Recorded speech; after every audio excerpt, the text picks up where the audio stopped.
नमस्कार and welcome to health आशा, आपका अपना हेल्थ टॉक शो। मैं हूँ आपकी होस्ट एंड दोस्त डॉक्टर प्रिया देवलेकर। आज हम बात करने वाले हैं हाई ब्लड प्रेशर, इस हेल्थ समस्या के बारे में।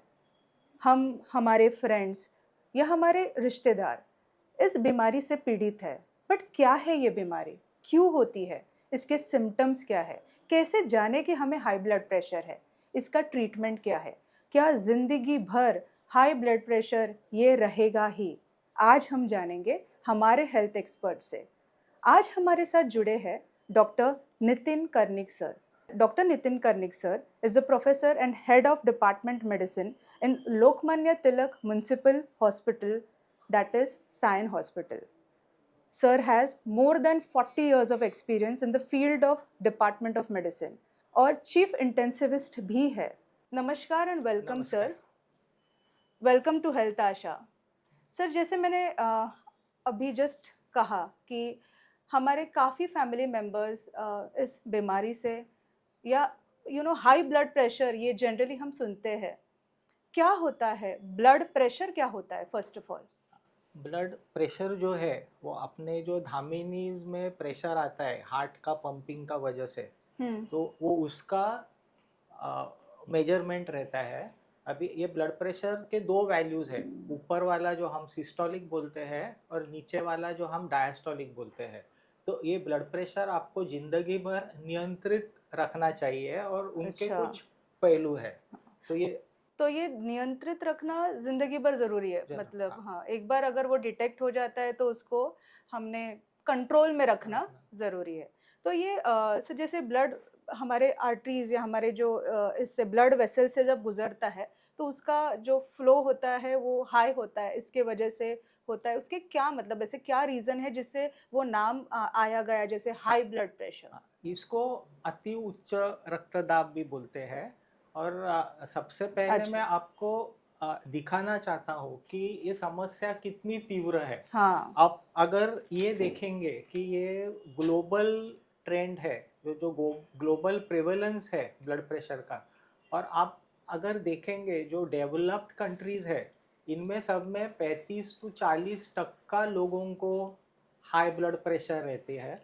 आप अगर बाप रे। डेवलपिंग कंट्रीज में आएंगे तो ये 32% रहता है।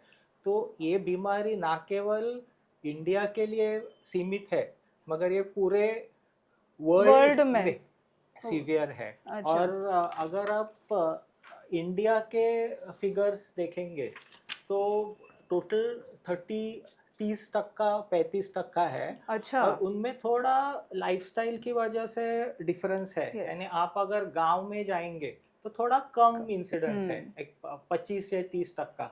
मगर आप अगर शहरों में आएंगे तो जो हम्म। स्ट्रेस है, जो हम्म। अपनी लाइफस्टाइल है, उसकी वजह से वो 30 35 40% भी हो सकता है। अच्छा। तो इतनी समस्या तीव्र है कि 30 35% लोगों को ब्लड ब्लड प्रेशर प्रेशर उच्च की। रक्तदाब हो सकता है। मैं सर अब वही जब बात कर रही हूँ आपसे इस समस्या के बारे में, हमने पहले सुना था कि ये सिर्फ एक एज के बाद होता है। बट अभी अगर हम देख रहे हैं तो हमारी जो जीवन शैली है, जो हमारा काम करने जो गति है, हमारी काम करने की गति, तो ये इवन यंग पीपल में भी पाया जा रहा है। जैसे आपने कहा कि शहर में इसका ज़्यादा थोड़ा सा प्रमाण देखा जाता है। तो सर, यंग पीपल में इसको क्यों ज़्यादा पाया जा रहा है?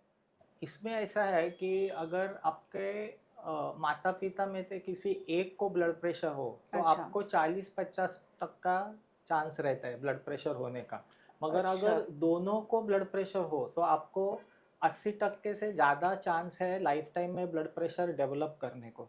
और डायबिटीज़ और हाइपरटेंशन ये दो बीमारियां ऐसी है कि आपके अगर पेरेंट्स को उनके 50 60 के उम्र में हो गई है तो आपको 10 साल जल्दी आ जाएंगे।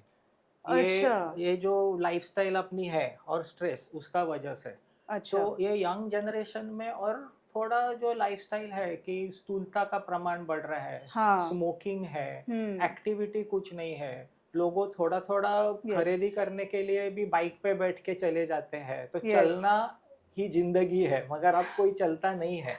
ये उसकी वजह से ये जो यंग पॉपुलेशन में काफ़ी 30, 35, 40 साल में भी ब्लड प्रेशर डिटेक्ट हो रहा है। अच्छा। अम, सर नॉर्मल अगर हम जैसे हम कहते हैं कि एक ब्लड प्रेशर की एक रेंज होती है, जैसे आपने कहा 2 प्रकार के वैल्यूज़ होते हैं। नॉर्मल ब्लड प्रेशर क्या होता क्या है? होता है अभी ब्लड प्रेशर जो सिस्टोलिक है उसकी रेंज रहती है, यानी 90 टू 120 अच्छा नॉर्मल, सर। और जो अच्छा, डायस्टोलिक है उसकी रेंज रहती है 60 टू 90। अच्छा। तो हम जब ब्लड प्रेशर के बारे में कहते हैं तो बोलते हैं कि इसका ब्लड प्रेशर 130 बाय 80 है। तो हुँ, 130 ये ऊपरी ब्लड प्रेशर है। अच्छा, ये सिस्टोलिक ब्लड प्रेशर जो हार्ट कॉन्ट्रैक्ट करता है उसमें जितना प्रेशर जनरेट करता है, that is reflected in the systolic blood pressure.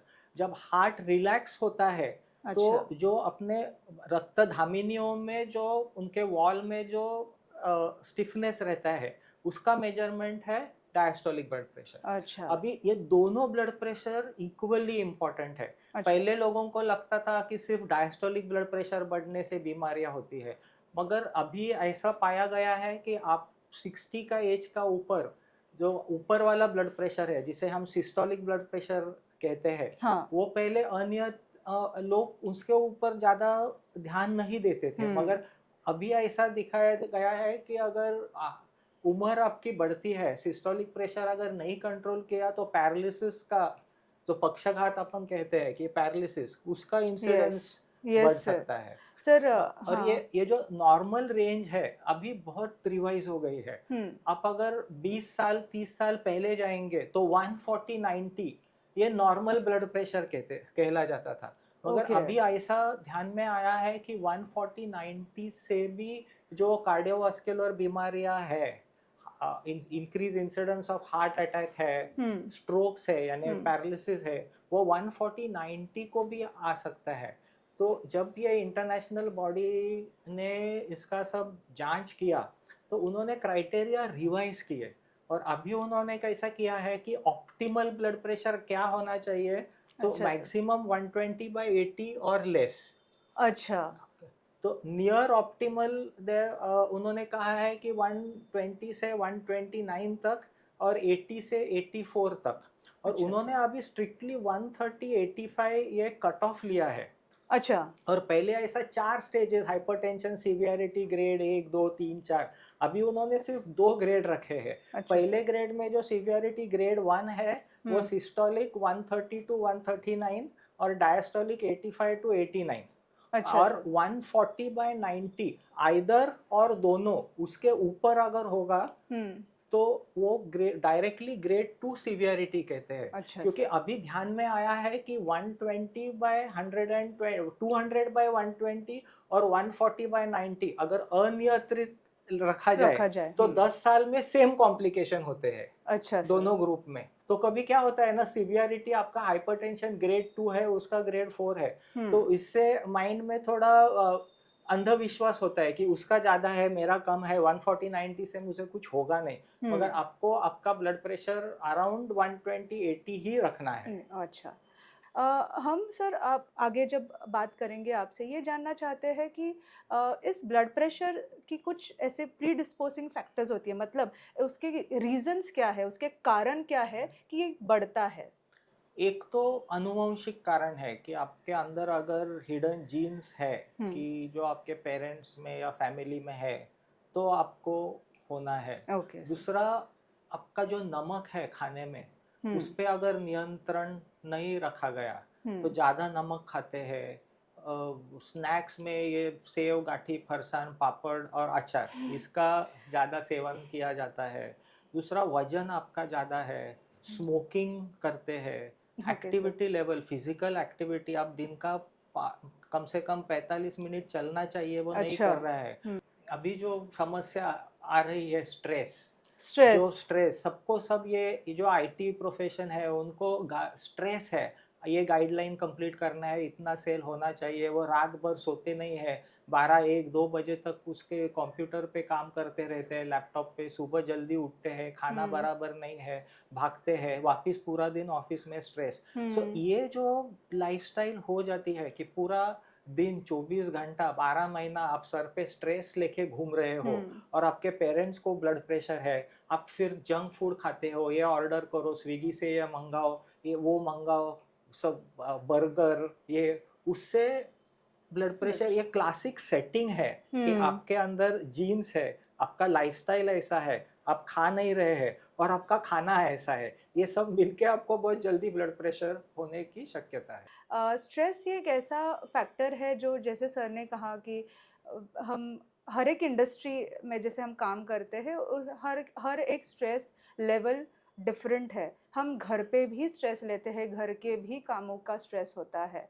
तो ये एक ऐसा प्रीडिस्पोजिंग है, ऐसा कारण है जिससे ब्लड प्रेशर इंक्रीज़ हो जाता है। बट आप अगर समझना चाहेंगे सर आपसे ही कि स्ट्रेस सिर्फ अडल्ट्स में या सिर्फ बड़ों में पाया जाता है या ये बच्चों में भी है और क्या बच्चे भी इस हाई ब्लड प्रेशर से पीड़ित है? स्ट्रेस बच्चों में भी है, मगर बच्चों में हाई ब्लड प्रेशर होने की जो संभावना है उसके पीछे कई शारीरिक बीमारियां हैं, तो बच्चों में ब्लड प्रेशर उतना नहीं है। Okay sir. या स्ट्रेस से बच्चे में ब्लड प्रेशर नहीं होगा, मगर बच्चों में हम जो ब्लड प्रेशर पाते हैं वो किडनी की बीमारियों के वजह से होते हैं। उनको किडनी में सूजन आती है, उनको हम ग्लोमेरुलोनेफ्राइटिस कहते हैं, या बार बार किडनी इन्फेक्शन होके किडनी की साइज कम होके उनको रीनल फेलियर डेवलप होता है, फिर उनको ये हो सकता है। सिमिलरली उनको अगर जो रक्त धमनियां किडनी को ब्लड सप्लाई देती है उनमें अगर जन्मजात अंकुंचन है, उसको हम रीनल आर्टरी स्टेनोसिस कहते हैं, तो उसकी वजह से अर्ली बच्चे में ब्लड प्रेशर हो जाता है। सिमिलरली कोई ऐसे एंडोक्राइन बीमारियां है जो कैटेकोलामिन रिलीजिंग जो ट्यूमर्स है, उसकी वजह से बच्चे में ब्लड प्रेशर हो सकता है। अच्छा। मगर स्ट्रेस की वजह से उतना बच्चों में ब्लड प्रेशर नहीं होता है, प्योर स्ट्रेस की वजह से ब्लड प्रेशर इन सब कारण अगर होते हैं तो ही वो बच्चों में ज़्यादा पाया जा सकता है, अगर मैं समझती हूँ आपसे। अम, अगर किसी को ब्लड प्रेशर है तो क्या ऐसे कैसे वो प्रेजेंट कैसे करेंगे, वो मतलब क्या सिम्टम्स होंगे उनके? अभी ये बहुत गंभीर मामला है कि ब्लड प्रेशर, हाइपरटेंशन जो है उसको साइलेंट किलर बोला जाता है। सीरियल किलर ये नाम हम सुनते हैं, टीवी पे सुनते हैं, मिस्ट्री सीरीज पे सुनते हैं, मगर जितना सीरियल किलर घातक नहीं है उतना ये साइलेंट किलर घातक है। क्यों? क्योंकि आपको जब तक आप जांच नहीं करते, ब्लड प्रेशर के रेगुलर मेजरमेंट्स नहीं लेते, आपको समझेगा भी नहीं। 60-80% लोगों में ब्लड प्रेशर बढ़ता है, उसका कोई लक्षण ही नहीं रहता है। अगर लक्षण हुआ वो थोड़ा सुबह में एक लो ऑक्सीपिटल हेडेक हम कहते हैं कि गर्दन के पीछे या सर के नीचे थोड़ा सुबह में हेवीनेस लगना, ये actually this is the only symptom, pure symptom of blood pressure. उसके अलावा ब्लड प्रेशर का हार्ट के ऊपर अब आपका ब्लड प्रेशर नियंत्रित नहीं है तो हार्ट का थोड़ा साइज बढ़ते जाता है, उसको हम हाइपरटेंसिव हार्ट डिजीज कहते हैं। तो चलने पे दम लगना, आप हाफते हो सीढ़ियाँ चढ़ने में, ये एक बीमारी हो सकती है। ये लक्षण हो सकते हैं। और अगर अनियंत्रित 5-10 साल रह गया तो उसका आंख पे इफेक्ट होता है। अच्छा, तो आपकी विजन कम हो सकती है, उसको हम हाइपरटेंसिव रेटाइनोपैथी कहते हैं। सडनली अगर ब्लड प्रेशर शूट हो गया तो फुफ्फुसों में पानी भर जाता है और हार्ट फेल हो जाता है। आपने सुना होगा ये टर्म कि उसकी हार्ट फेल हो गई और उसके मुंह से झांक आता है लाल कलर का, उसको लेफ्ट वेंट्रिकुलर फेलियर कहते हैं। तो अति उच्च रक्तदाब की वजह से आपको हार्ट अटैक आ सकता है, आपका ब्रेन में हिमरेज हो सकता है। तो उसका क्या है कि बहुत बार हम मैं जो साइन हॉस्पिटल में हूँ तो इमरजेंसी में ऐसे पेशेंट आते हैं 35, 40, 45 साल, वो स्ट्रोक से आते हैं, पैरालिसिस से आते हैं और ब्रेन में हिमरेज हो गया है और उनका ब्लड प्रेशर है 240-120। जब हम रिश्तेदारों के साथ बात करते हैं तो वो कहते हैं उनको है ही नहीं ब्लड प्रेशर। मगर है ही नहीं इसका मतलब है ही नहीं ऐसा नहीं है। जब हम उनको पूछते हैं कि कभी उनका जिक्र किया गया ब्लड प्रेशर नापा है क्या, नहीं उनको कुछ सिम्टम ही नहीं थे तो हम नहीं नापा है। तो इसलिए ये हाइपरटेंशन जो है वो साइलेंट किलर है, ये सबने ध्यान रखना चाहिए। अच्छा। और अपना जो ब्लड प्रेशर है वो जब आप 30 एज क्रॉस करते हो मेरे ख्याल से हर 3 महीना 6 महीना 1 साल उसका मेजरमेंट लेना ही लेना चाहिए। ज़रूरी है। सर आपने जैसे बताया कि पेशेंट्स अगर आते हैं आपके पास भी, तो हाइपरटेंशन के ऐसे कौन से सिम्पटम्स हैं जो आप देखते हो उन पेशेंट्स में? पहले तो है ना कि यूनिफॉर्मली मैं तो 15-20 साल के ऊपर हर व्यक्ति जो मेरे पास आता है उसका ब्लड प्रेशर ले लेता हूँ। Okay sir. उसको हम स्क्रीनिंग कहते हैं। Okay sir. दूसरे सिम्टम्स जो है, चक्कर आती है क्या, अच्छा सर सर। में दर्द है क्या, कि चलते समय दम लगता है क्या, हुँ, धड़-धड़ होती है क्या, हुँ, तो कभी-कभी बहुत फटीग, जिसका हाई हुँ, ब्लड प्रेशर होता है वो एक जगह पे बैठ जाते हैं, उठने से उनको सर भारी लगता है, चलने में थोड़ा असंतुलन पाया जाता है। हुँ। तो ऐसे सिम्टम्स का खास करके उनका आप ब्लड प्रेशर मेजर कर लेना चाहिए। अच्छा, एक बार आपने जैसे ब्लड प्रेशर मेजर कर लिया, उसको ये सिम्पटम्स देख लिए, आप मेडिसिन स्टार्ट कर देते हैं कि ऐसा है कि हमको हमें रोज़ आके कुछ ऐसा नहीं, मेजर एक करना ज़रूरी हाँ, होता है? एक सिंगल ब्लड प्रेशर रीडिंग पे ब्लड प्रेशर की मेडिसिन हम नहीं चालू करते हैं, हुँ, क्योंकि ये जो डिसीजन हम लेते हैं ये लाइफ लॉन्ग का डिसीजन है। हुँ, तो कब एक एक बार अगर मेरे क्लिनिक में आता है या हॉस्पिटल में हॉस्पिटल आता हुँ, है तो 5-10 मिनट उनको पहला शांति से बैठना चाहिए। हुँ, 10 मिनट का अंतर रख के 2 रीडिंग लेने चाहिए हुँ, और उनका एवरेज निकालना चाहिए। हुँ, अगर हाई आए तो एक साथ उनको लाइफस्टाइल मॉडिफिकेशन जो हम डिस्कस करेंगे वो चालू यस, करके उनको हुँ, 8 दिन के बाद वापस बुला के 2 रीडिंग लेते हैं। तो ओके, कम से कम 2 बार और 2 रीडिंग अगर हाई है तो तो फिर ही फिर उनको ब्लड मेडिसिन मेडिसिन चालू करते हैं। अच्छा, और एक छोटा इसमें समस्या है कि कई लोगों को डॉक्टर के क्लिनिक में आने के बाद वो स्ट्रेस और डर की वजह से ब्लड प्रेशर बढ़ता है, उसे हुँ, हम व्हाइट कोट हाइपरटेंशन कहते हैं। हुँ, सो कभी कभी ऐसा लगा कि फिर हम उनको जो बीपी मशीन है वो घर में ब्लड प्रेशर मापने को कहते हैं। और ओके, अगर कंसिस्टेंटली ऐसा पाया गया कि उनका घर का बीपी नॉर्मल है और डॉक्टर के क्लिनिक में बीपी हाई है तो व्हाइट हाँ, कोट हाइपरटेंशन हो सकता है। फिर हाँ, उनको वो 24 आवर्स बीपी मॉनिटरिंग हम करने को बोलते हैं। बोलते हैं, मगर एटलीस्ट 2 बार 2 रीडिंग अगर हाई है लेना तो हाँ। उसको ब्लड प्रेशर का दवा हम चालू करते हैं। ओके। व्हाइट कोट हाइपरटेंशन जैसे डॉक्टर को देख के हमारा बीपी बढ़ जाता है। ये एक अच्छा टर्म जस्ट सुना सर आपसे। आपने सर मेडिसिन के बारे में बताया कि मेडिसिन हम स्टार्ट करते हैं 2 रीडिंग्स के बाद। अ, मैंने भी देखे हमारे काफ़ी फैमिली मेंबर्स हैं जो एक बार मेडिसिन स्टार्ट करते हैं और फिर उसके बाद हाँ, मेरा बीपी ठीक हो गया एंड वो सडनली मेडिसिन स्टॉप कर देते हैं। क्या रिस्क है इसमें? बहुत बहुत खतरा है। एक तो हम मेडिसिन चालू करते हैं उसके साथ उनको पहले लाइफस्टाइल मॉडिफिकेशन भी कहते हैं, क्योंकि हुँ, लाइफस्टाइल मॉडिफिकेशन से ही 10 या 15% blood pressure, specially systolic blood pressure कम हो सकता है। हुँ, तो ये आप उनको इंसेंटिव दे सकते हैं कि हुँ, थोड़ा आप वजन कम करो, हुँ, नमक कम करो, हुँ, अचार पापड़, सेव हुँ, गाठी फरसाण, हुँ। समोसा, बटाटा वड़ा, चटनी, ये सब फूड आइटम्स अवॉइड करो। हुँ, सब्जियां हुँ, ज़्यादा खाओ, फ्रूट्स ज़्यादा खाओ। इसमें कान हुँ, मंत्र ऐसा है कि आपको फ्रूट्स ज़्यादा खाना है, वेजिटेबल ज़्यादा खाना है, हरा सब्जी ज़्यादा खाना है, ओके, नमक कम रखना हुँ, है। आप अगर स्मोकिंग करना है तो वो धीरे धीरे क काउंसलिंग से आपको कम बंद करना, करना है। हुँ, जो अगर आप ड्रिंक्स ले रहे हैं तो हुँ, उसको भी, क्योंकि ड्रिंक्स की वजह से भी ब्लड प्रेशर बढ़ सकता है। तो अल्कोहल, यस, अल्कोहल, हुँ, तो वो अल्कोहल भी मॉडरेशन में आप कम करना चाहिए। हुँ, और ये और आपको कम से कम 45 मिनट्स डेली चलना है। अगर अच्छा, आप योगा कर सकते हैं तो योग आप कर बेस्ट, सकते हैं, that is very good. Very good, और हाँ, इसके अलावा इससे 10-15% कम होगा। हुँ, तो जिनका सपोज आप 135-85 है तो हुँ, उनको हम 3 महीना चांस दे सकते हैं। तो हुँ, ये आप सब करो। अगर 5 किलो वजन कम हो जाएगा तो बीपी आपका 130-80 से नीचे आया तो हम अभी दवा नहीं चालू करेंगे। ओके, मगर अगर ब्लड प्रेशर 200 100 है, हुँ, 200/100 है, हुँ, तो लाइफस्टाइल मॉडिफिकेशन के साथ दवा भी चालू करनी पड़ती है। चालू करनी पड़ती है। ये मेडिसिन्स अगर हम लगातार देते हैं या हाँ, लेते तो रहते हैं, तो उसके भी कुछ साइड इफ़ेक्ट्स हैं? हाँ, आपने जो पूछा कि हाँ, अब दवा ले लेंगे, ब्लड प्रेशर नॉर्मल होगा।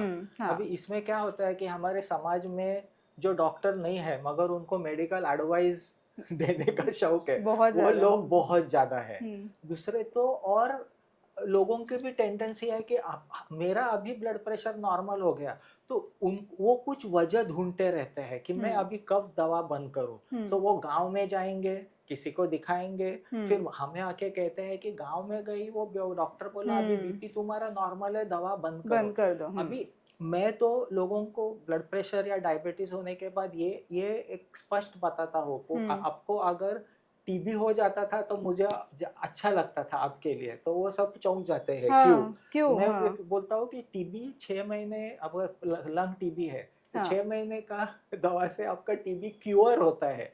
मगर ये ब्लड प्रेशर बीमारी ऐसी है कि क्योर ये लफ्ज अपन इस्तेमाल नहीं नहीं कर कर सकते। सकते। अच्छा। आपको कंट्रोल में ही रखना है। और इसमें अगर आपने सडनली दवा बंद कर दी तो बीपी जो शूट होता है उसकी हम्म वजह से सब कॉम्प्लिकेशंस हो सकते हैं। काफ़ी सारे हमारे पेशेंट्स हैं जो मेडिसिन लेते हैं और मेडिसिन बंद करते हैं सोच के कि इसके साइड इफ़ेक्ट्स भी बहुत है इसलिए। तो क्या कहेंगे सर ऐसे पेशेंट्स को कि इसके मेडिसिन के साइड इफ़ेक्ट्स की वजह से अगर वो बंद करते हैं तो? तो इसमें एक ऐसा है कि हर मेडिसिन जो है तो थोड़ा साइड इफेक्ट्स होना वो- ही है। हम्म हम जब दवा देते हैं वो आदमी का पर्सनालिटी या उसका जो कोमॉर्बिड कंडीशन है करेक्ट, उसको देख के देख के। दवा हाँ। देते हैं। हम्म मैं कोई उदाहरण मैं देना चाहता हूँ।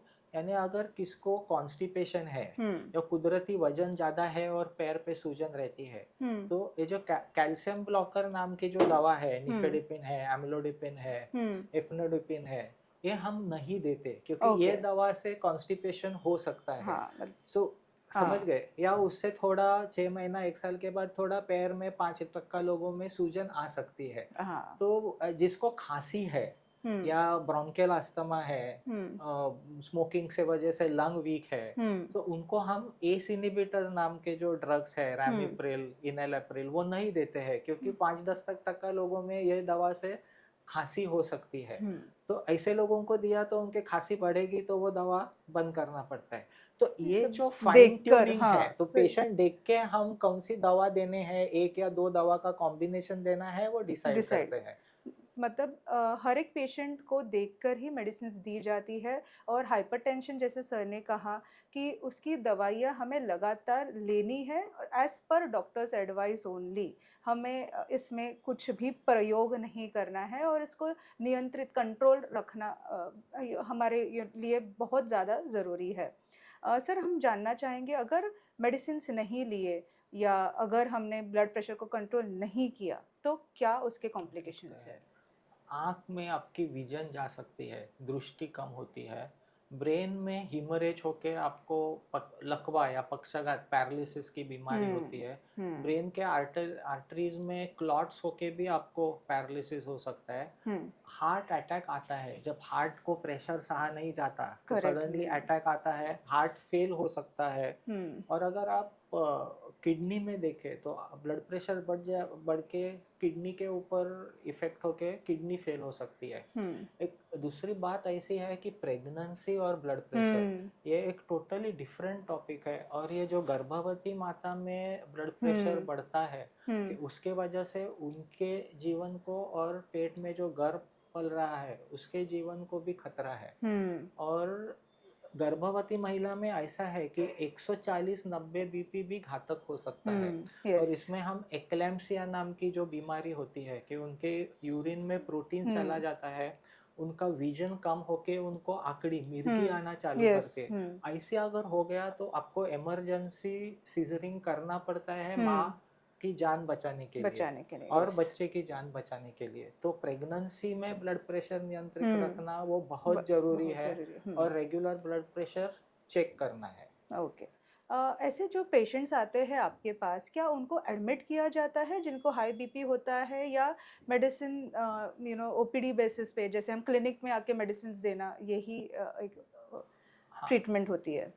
सर्वसाधारण ब्लड प्रेशर के रोगियों को ओपीडी से ही ट्रीटमेंट दिया जाता है ओके। कि उनको हम डाइट रेफरेंस लेते हैं, थोड़ा हम्म लाइफस्टाइल काउंसलिंग करते हैं। हम्म और एक इसमें खूबी ऐसी है कि हम्म जब अगर 180 120 वाला रुग्ण आया हम्म तो एकदम जल्दी आपको उसका बीपी नीचे नहीं करना है, क्योंकि यस, उससे भी कॉम्प्लिकेशन हो हो सकते सकते हैं। हैं, यस। तो हम एक मेडिसिन चालू करके हर 8 दिन उनको एक्सप्लेन करते हैं कि हम्म हमको धीरे धीरे आपका बीपी नीचे लाना है। हम्म अब पहला ये डाइट है, ये फॉलो करो। हम्म अब ये एक ही मेडिसिन आपको लेना है जो आपका 180 है। हमारा एम है कि 15 दिन में वो 160 110 तक आया हम्म तो भी ठीक है, अगर हम्म कॉम्प्लिकेशन नहीं है तो। हम्म फिर हम धीरे धीरे गोली बढ़ा के वो 2 या 3 महीने में उसका 130-80 के नीचे अच्छा ला के रखते हैं। अच्छा मगर 5% लोग ऐसे होंगे कि they will come to the hospital with complications. हाँ कि ये जो जो लोग हैं कि सडन अगर सिवियर हेडेक है, हम्म बीपी फर्स्ट टाइम एकदम हाई रिकॉर्ड हो गया है, हम्म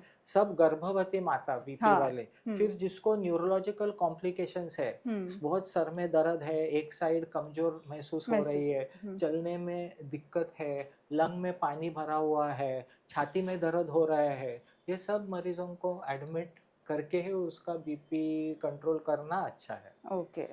आपने अब तक कई बार हमें एक ऐसा मैसेज देने की बात कही, हमने सुना आपसे कि डाइट हो या एक्सरसाइज हो। सर, हम जानेंगे हमारे सारे दर्शकों के लिए कि क्या ऐसे वो लाइफस्टाइल या फूड मॉडिफिकेशंस अगर आप हमें बताना चाहें।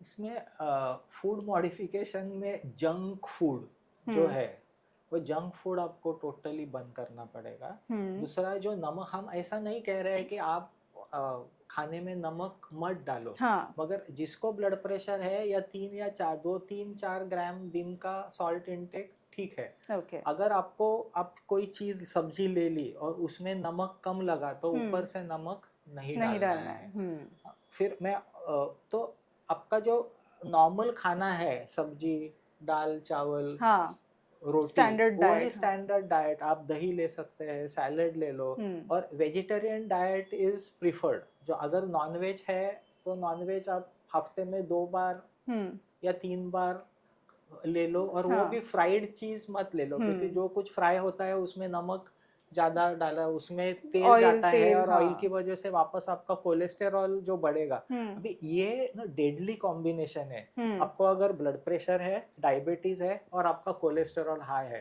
सो हुँ, ये अगर डेडली ट्रायंगल है तो हुँ, आपको हार्ट अटैक जल्दी आना है, पैरालिसिस जल्दी होना है, आँख के दृष्टि के ऊपर जल्दी इफेक्ट हो हुँ, सकता है, और किडनी भी जल्दी फेल हो सकती है। हुँ, तो थोड़ा, और फिर ये डाइट में आपको डायबिटीज न हो फिर भी स्वीट्स कम करना आपका वजन नियंत्रित करने हाँ, के लिए भी काफी काफ़ी ज़रूरी है। जरूरी है। सर, आपके ऐसे काफ़ी पेशेंट्स होंगे जिनको सिर्फ़ ब्लड प्रेशर है, जिनको एक हाई ब्लड प्रेशर है। बट ऐसे पेशेंट्स भी होते हैं जिनको डायबिटीज़ भी है, थायरॉइड भी है, स्थूलता भी है और उनको ब्लड प्रेशर है। तो कैसे सर इसकी ट्रीटमेंट या कैसे रहते हैं इनके ट्रीटमेंट प्रोटोकॉल्स? ये इसको हम कोमॉर्बिड इलनेसेस कहते हैं। हुँ, और जब ये सब साथ में आते हैं कि आपको आप स्थूल हो, ब्लड प्रेशर है, डायबिटीज है, कोलेस्टेरॉल हाई है, और थायराइड हाइपोथायराइडिज्म है, हुँ, तो इनका जो कॉम्बिनेशन है वो खतरनाक हो सकता है। बहुत बार ऐसा होता है कि हम लोग आते हैं बीपी चेक करने के लिए, हुँ, फिर हम उनको बोलते हैं कि आपका ब्लड शुगर्स भी करवा लो, आपका थायराइड करवा लो, आपका लिपिड्स करवा लो। तो हाँ। एक इनमें से कोई भी एक बीमारी अगर डिटेक्ट होती है तो वो मौका हम लेते हैं कि दूसरे बीमारियों के लिए भी उसी वक्त स्क्रीनिंग स्क्रीन करने किया के जाए, लिए, हाँ, क्योंकि टेस्ट अगर किया जाए। आप नहीं करने वाले हैं तो कोई करने वाला नहीं है। हुँ, और उसमें अगर मिला तो एक तो वो जो मरीज है उनको पहला काउंसलिंग लगता है हाँ, कि एक तो आपको ये सब बीमारियां साथ में है, तो तो जो एंड ऑर्गन डैमेज हुँ,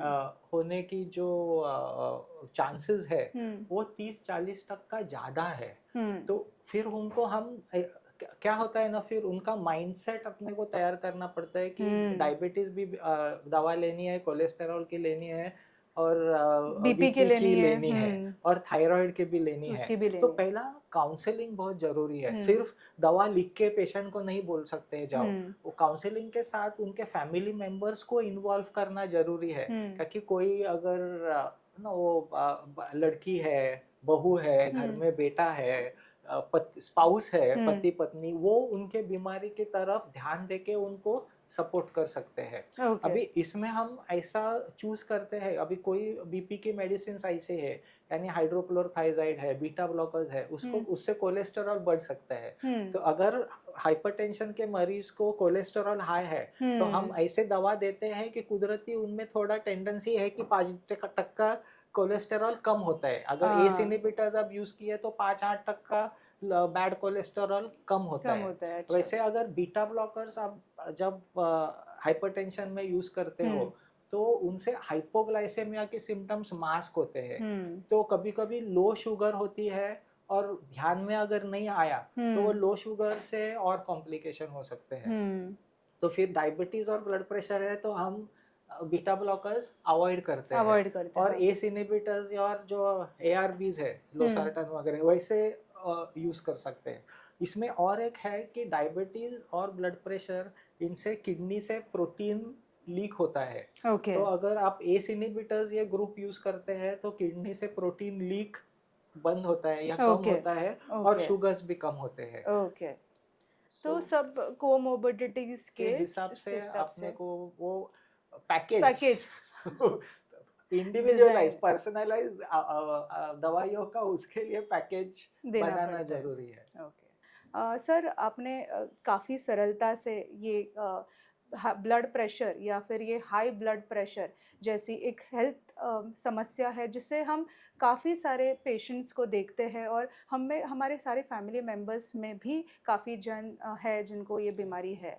आज आपने काफ़ी सरलता से हमें ये सब बताया। इसी के साथ सर मैं आज का ये हेल्थ टॉपिक यही समाप्त करती हूँ और धन्यवाद सर कि आपने अपना कीमती वक्त हमें दिया। और हमारे हेल्थ आशा ये टॉक शो में हमारा यही प्रयास है कि ऐसे जो समस्या है वो आप तक पहुंचाए, एक सिंपल हेल्थ मैसेज आप तक जाए कि कैसे आप इन सारी बीमारियों से दूर रह सकते हैं, क्या होता है इन बीमारियों में अगर आपने उसका सही ट्रीटमेंट नहीं किया।